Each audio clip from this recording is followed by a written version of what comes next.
আসসালামু আলাইকুম। News NS TV 24 থেকে আপনাদেরকে শুভেচ্ছা ও অভিনন্দন। তথ্যচিত্রে নিজস্ব প্রতিনিধি। আর যদি আমাদের এই চ্যানেলটি আপনাদের ভালো লাগে, সাবস্ক্রাইব, লাইক ও শেয়ার করতে ভুলবেন না যেন।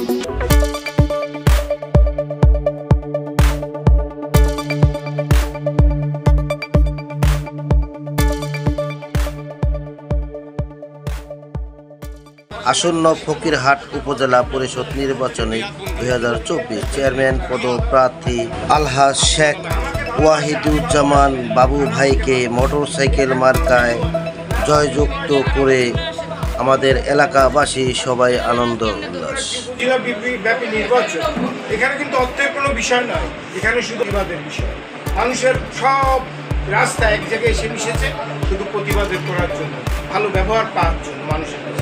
এই জন্য আজকে যুবকরা হয়তো আমার সঙ্গে মিশেছে, তাদের যে যুবকদের কণ্ঠ তো বজ্রকণ্ঠ, সে হয়তো আমার কণ্ঠ দেখেছে, তাদের আমার মাধ্যমে তাদের কণ্ঠটা প্রতিধ্বনিত সেই জন্য আমার সঙ্গে তারা এসেছে।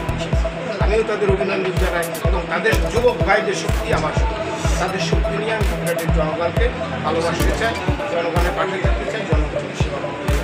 দলমল নির্বিশেষে ধর্ম বর্ণ, এটা আর্থিক সম্পর্ক হবে না, সেটা হবে মানবতার সম্পর্ক। যেখান থেকে মানুষ কিছু শিখবে, ভালোবাসা পাবে, ভালো ব্যবহার পাবে, আমি এটা সে করতে চাই। ধনী দরিদ্র বলেন, গরিব মেহনতি বলেন, যে সমাজে মানুষ আমার কাছে ধনী গরিব বিষয় না। কারণ আল্লাহ পাক আমাকে এমন পরিবারে আমার জন্ম দিয়েছে যে টাকা কি এটা আমার আরও 50-60 বছর লেগে গেছে। তো সেইখান থেকে আমার টাকা পয়সার কোনো লোভ আমি লালসা করি না।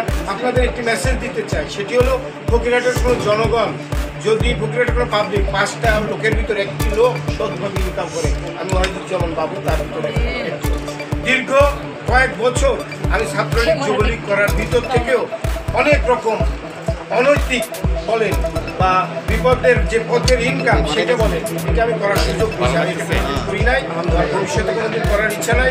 আমি বাইরের থেকে আমার এই জীবনে একটি লাল চা খাওয়ার পয়সার কোথা থেকে গ্রহণ করি ইনশাল্লাহ। এই জন্য